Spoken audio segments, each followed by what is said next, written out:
कालीकूर्चसमायुक्तमाया कूडोपदेशतः प्रणवार्तप्रबोधिन्यौ नमामि गुरुपादुके श्रीगुरुभ्यो नमः क्रीं मात्रे नमः नमः सदसे. Good afternoon to one and all. We are continuing on with the comments of Kailashi in this video.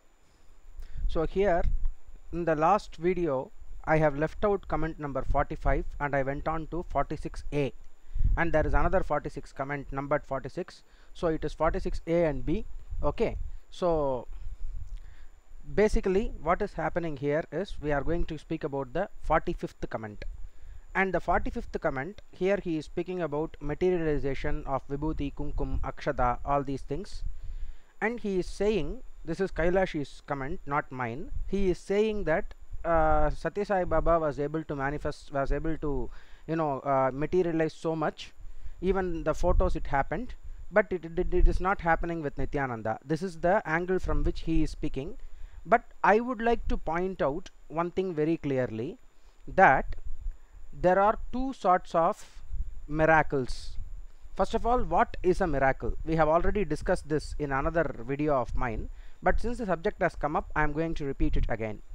Basically, a miracle is the Sukshma Sarira, the energy level playing in the physical level. That is what is called as a miracle.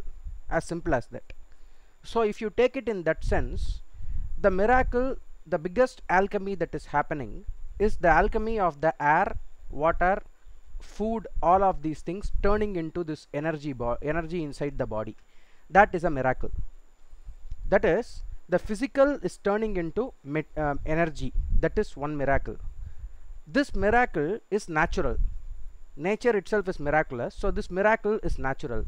But when we speak about miracles in a new age sense, what we are speaking about is the energy turning into physical.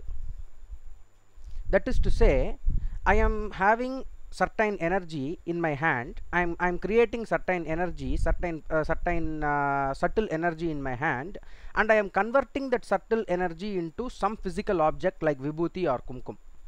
So this is the miracle that we are speaking about, and here this is the miracle that we are speaking about in this sense.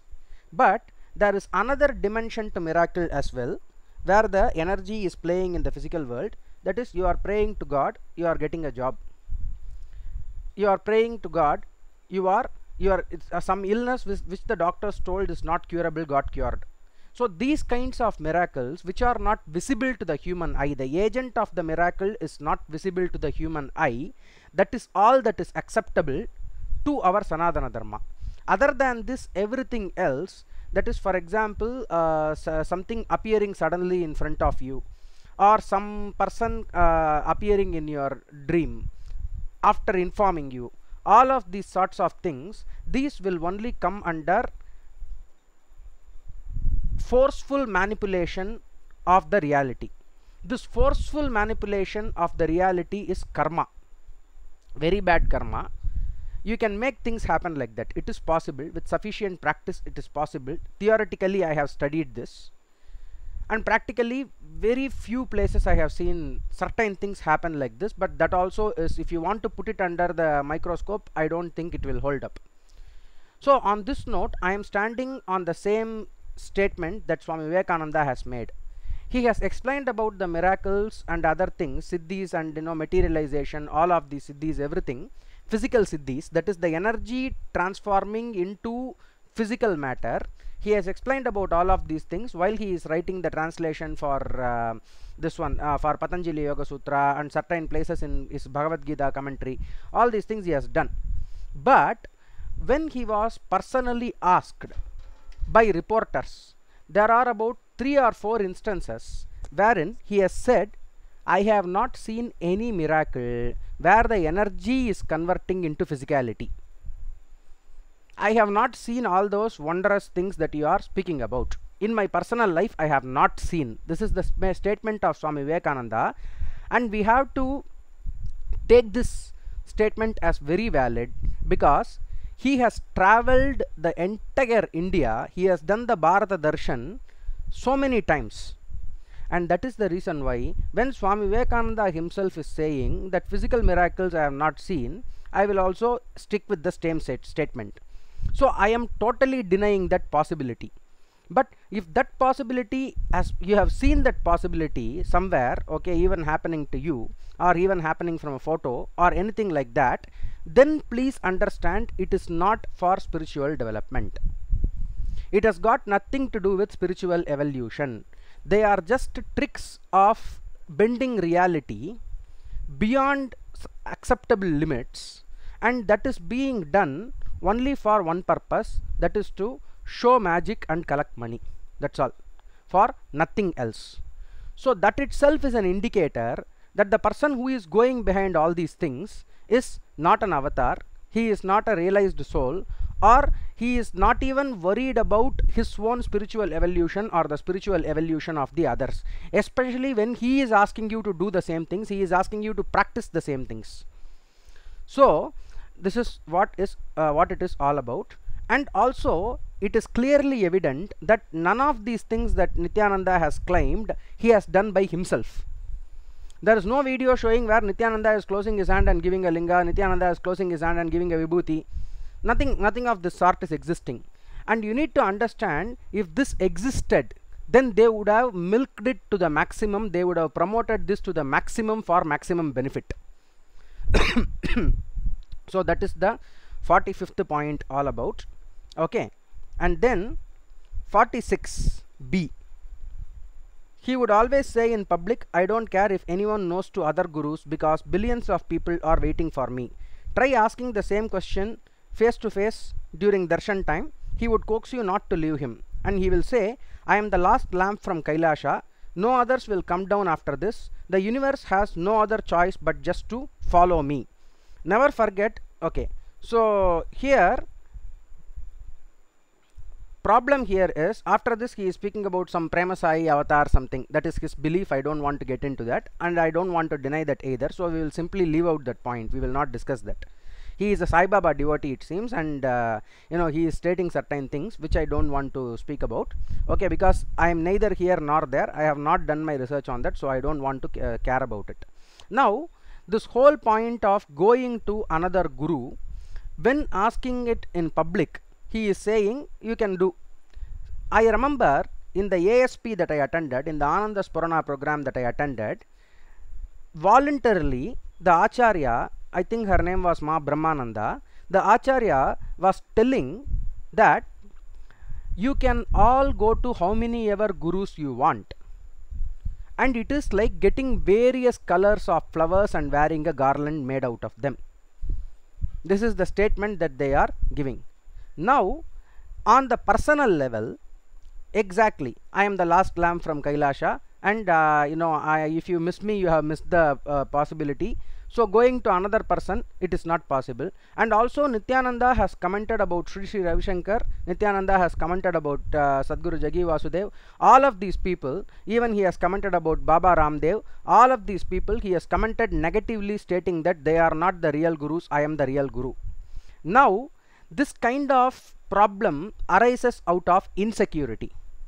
Insecurity because of two reasons. One is insecurity because he knows for himself that he is not a knowledgeable person, he knows for himself that he is not fit to be a guru, and he knows for himself that he is not being followed because of real spirituality, but he is simply being followed because of all the trickery and brainwashing that he is doing. He knows this inside him.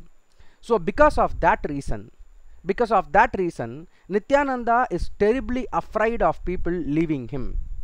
And if you take a small calculation as to, and I think Janardhan ji is having this you know, statistics with him, when if we are able to conduct an interview with him, I will specifically ask this question.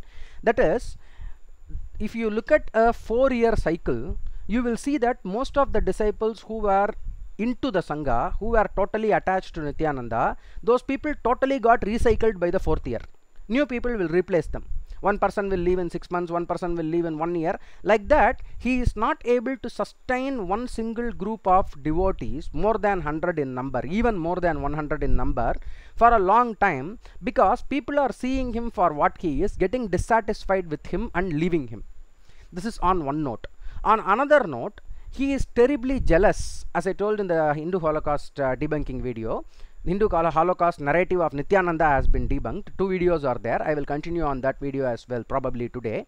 So basically what is happening here is Nityananda is terribly jealous of all the contemporary gurus, because they are able to get support from actors and actresses, famous actors and actresses, celebrities, and also from politicians.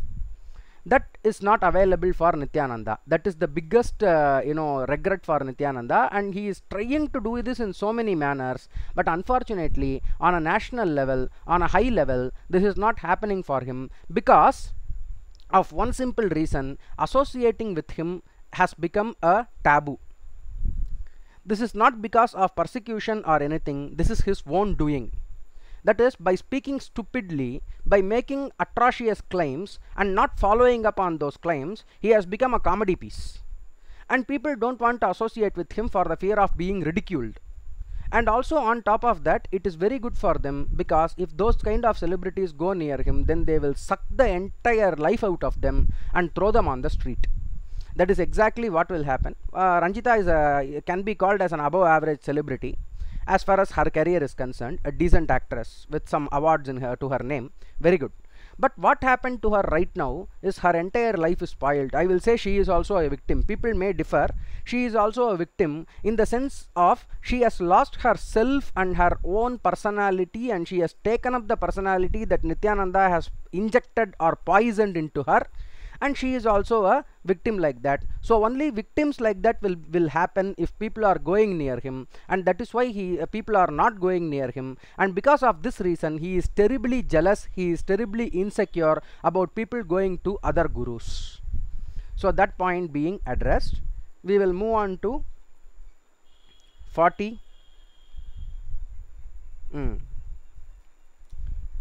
44, yeah, where is that? 46b we completed. Okay, then so many disciples have died in the ashram till the border roads of Nepal, India.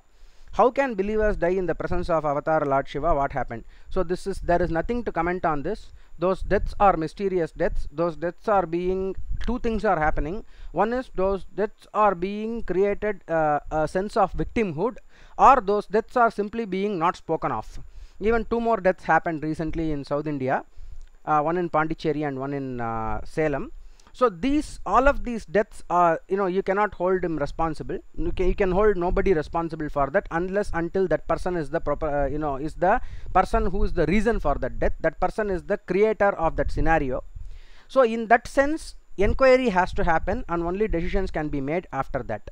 Complaints has to be raised, inquiry has to happen, cases have to be filed. It has to be a legal process. So I am not going to comment on that note. Back in 2011, Nityananda claimed that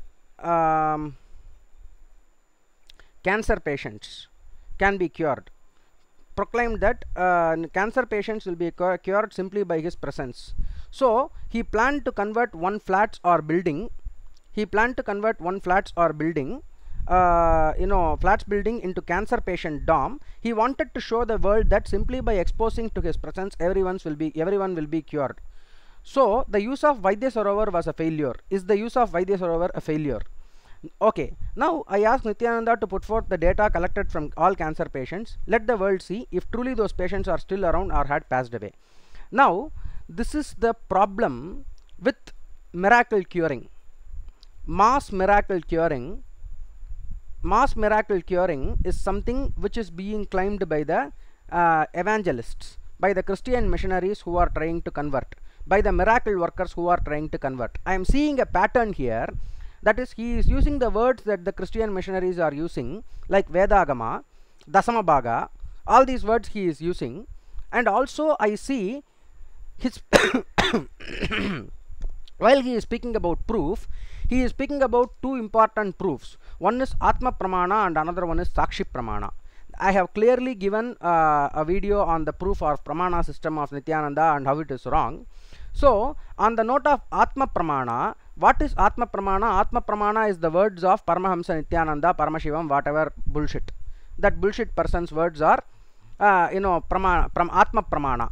Then what is Sakshi Pramana? Witnesses given by believers of Nityananda. Now tell me, where have you heard this? Basically the word of the God is the Bible, and by witnessing to those words of God, the witnesses of the believers, witnessing is a very important concept in evangelist Christianity and in missionary circles, that is, people will come and say, this happened, that happened, this happened, that happened to me. So when people are saying that, essentially what is happening is the other people who are in half believing state, they are converted into believers as well. So this witnessing and the word of God, this faith based proposition, is what is Nityananda's religion. It is another form of Semitic religion. It is another form of Abrahamic faith, where he is simply throwing away the logical God and he is bringing in the faith-based God. As a Hindu, when I am speaking to you on an intellectual level, I can speak about the logical God. On a personal level, I may be in a faith-based belief or not. That is different, and that faith might have come into my experience. All that is fine. But the biggest strength of our Sanatana Dharma is that this is an absolute logic based proposition. You can take apart any part of the Upanishads, you can take apart any part of the Shastras, and answers will be available for you. And the final answer will be available in Vedanta, of course, because that is the maturity or the completion of the Vedas. So apart from that, whatever else might be there, all that is only on the surface. But what Nityananda is doing is he is leaving all of these things and simply going to the illogical area, the area where logic cannot enter. This is not something great. This is something very, very filthy. This is something very, very lesser than the existing dharma, because if logic cannot enter there, it does not mean it is good. Logic has to enter. It has to be satisfied, and even beyond the logic. When you say beyond logic, actually you have to go through logic. You cannot say beyond logic by skipping logic or jumping over logic or simply removing logic from the situation. That is not beyond logic, that is beneath logic. You are going under it, okay, or you are escaping that radar. That should not be the case. The case should be logic should be applicable, and the faith-based proposition of Nityananda is only that it is equivalent to a Christian missionary, and he is consciously or unconsciously copying their vocabulary because he sees that they are financially profitable. That is exactly what has happened even in this case. So that being said, in this cancer patient case, yes, the data needs to be produced. And if the data is not being produced, then probably he is responsible for the negligent murder of some cancer victims. I am making this allegation, I am making this accusation on Nityananda, that is, if he had done what he had promised back in 2011, that is, if he had kept some cancer patients inside an apartment, and if only his presence was the treatment that was available, then probably they might have passed away. That is negligent killing. If that has happened, enquiries has to be done into whether really cancer patients were there with Nityananda or not. And if they were there and if they really got cured, then that data also needs to come out, because that is something that he can claim for himself. Either way, that is one more statement which was written on the water and went with the winds. That is the problem. So in front of the fire of truth, that will not stand up.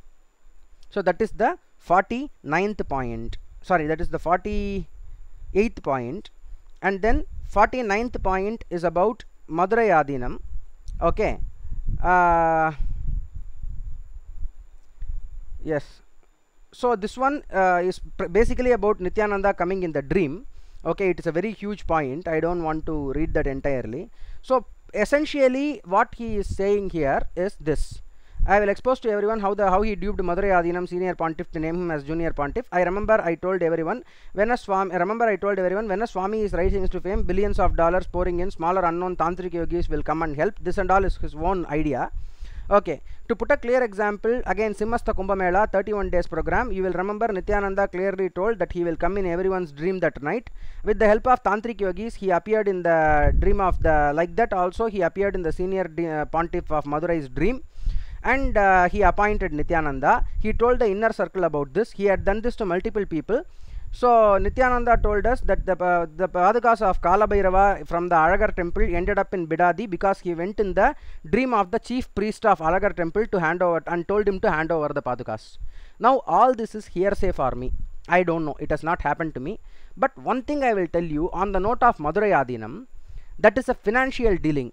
he said that he will give 120 crores or something to Madurai Adhinam, and he actually paid a very little amount, like 2 or 3 crores initially, and he was given this what is called as the so-called coronation. That coronation ceremony itself is a joke, because they are reading out from 2 pieces of paper like a prime minister or a chief minister taking oath.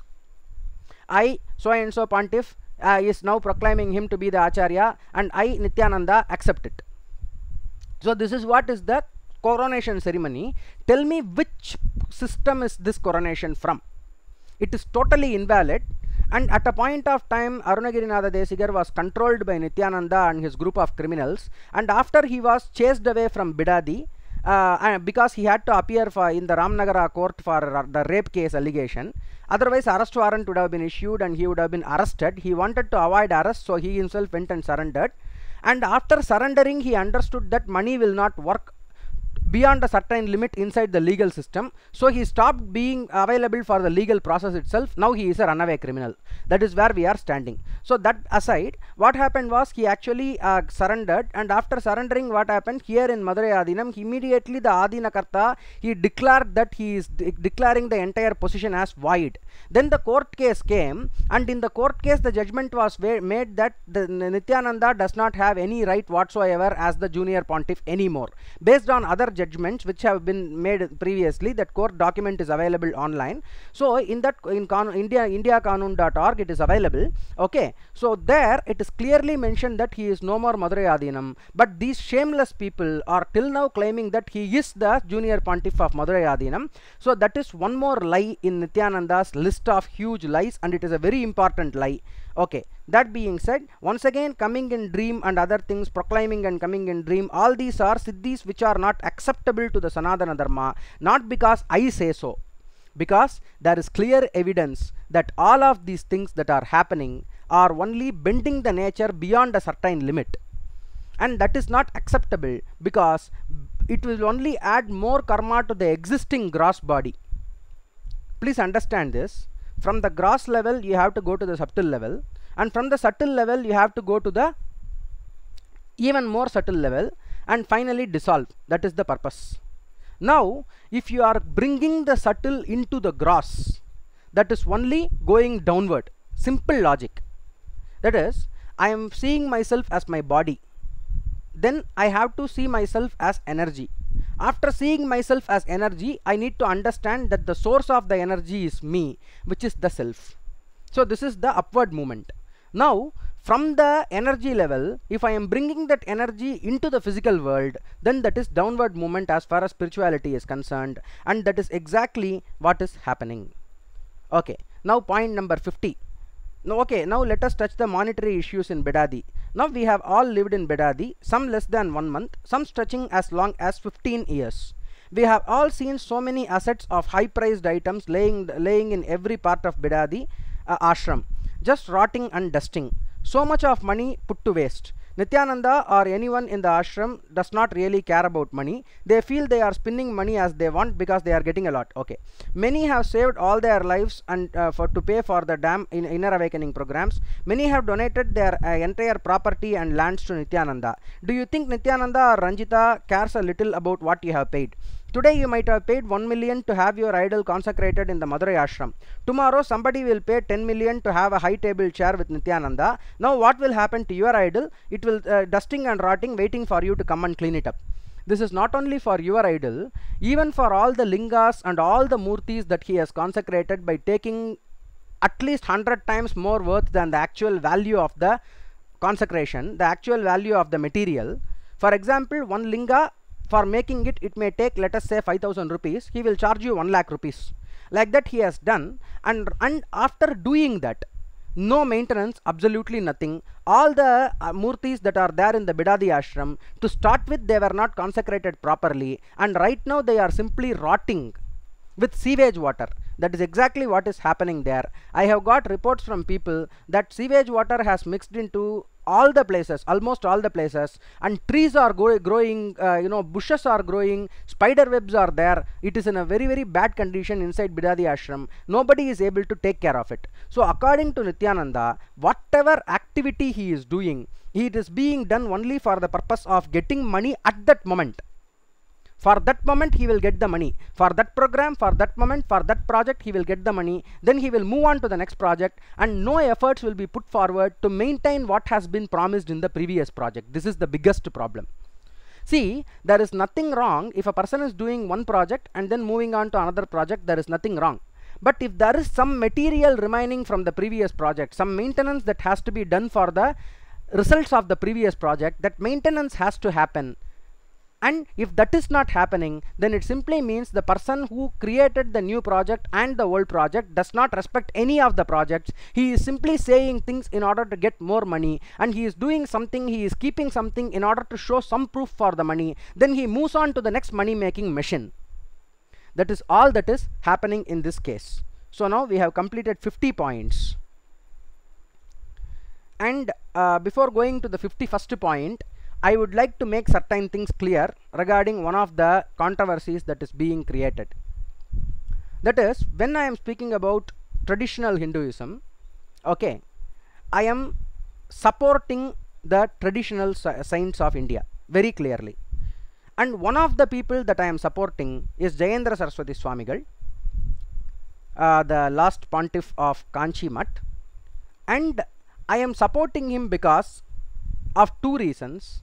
First reason is that he is from a lineage, one of the greatest saints ever in the last century. If you want me to name off the top of my head, I will say Swami Vivekananda, Mahaperiva, Ramana Maharshi. That's all in last century.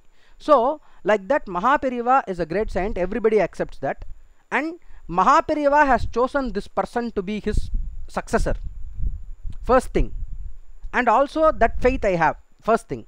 Second thing is, the court case that has been raised, the murder case that has been raised, he has been released from the case legally. He has been told that he is innocent in a court of law.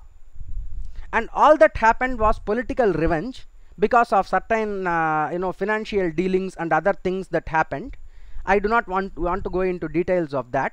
But that is exactly what happened, and the ex-Prime Minister of Tamil Nadu, Ms. J. Jayalalitha, raised a case against Jayendra Periyava because of political reasons. This is the reality. And yellow paper journalists like Nakiran, they came forward and they published so many scandalous articles about Jayendra Periyava, but none of this was substantiated. For all the articles that was published in Nakiran, not even one single photo proof was available. But in case of Nityananda, we have an entire video sitting on the internet. So that is the difference here. The difference is that on one hand we have one person from the lineage, on one hand we have the person who has faced the court case and gotten out of it. On one hand you have a person who has been alleged of sexual activity, but not even a single proof was available, no case was filed by any of the victims. They all came, they said certain things for various reasons, whatever, and finally they got right royally debunked and they went away. That whole thing died off. That is on one hand. On the other hand, we have a fellow who is not facing the court charges, who has been proven that he is potent when he claimed he is an impotent fellow, and a person who has ran away from the country, a person who has no lineage, and a person who has physical proof, evidence that he has involved himself in sexual activity. So how can you compare these two people? How can you compare these two? There is no comparison there. So I am always in support of Jayendra Periyava or any other traditional saint of India, above and beyond everything else, because they belong to a lineage. So at least they have that accountability, and that accountability is missing with Nityananda, and that is the reason why I am pinpointing, I am separating him as a separate case, as an individual case that does not fit into any levels of truth, that does not fit into any levels of logical argument, that does not fit into any levels of human decency. So beyond legal procedure, beyond financial fraud, there is one level to Nityananda, that is, he is even beyond human decency. When I say beyond, I am not speaking about transcending, I am saying about going below, not above. Let me make that very clear. So on that note, my support of Kanchi Periyava, Jayendra Saraswati Swamigal, is, if you want to dispute that, you can dispute that on only one ground, the ground of Brahmin hatred. I am being very frank here. I don't care if I am getting any negative comments or any flames. I give a damn. I am telling you that is the only ground on which this narrative is happening right now in Tamil Nadu, and that is something which I am always ready to face, because I am a Brahmin and I am used to this anti-Hindu rhetoric. In anti-Brahmin and anti-Hindu rhetoric, they come from the same place in Tamil Nadu. And if that is the reason why you want me to blame Jayendra Periva as well, go to hell. Thank you. तच्चं योरा वृणीमहे गातुं यज्ञाय गातुं यज्ञपतये दैवी स्वस्तिरस्तु नः स्वस्तिर्मानुषेभ्यः ऊर्ध्वञ्जिगातवेषुजं शन्नो अस्तु द्विपते सञ्चतुष्पते शान्तिः शान्तिः शान्तिः।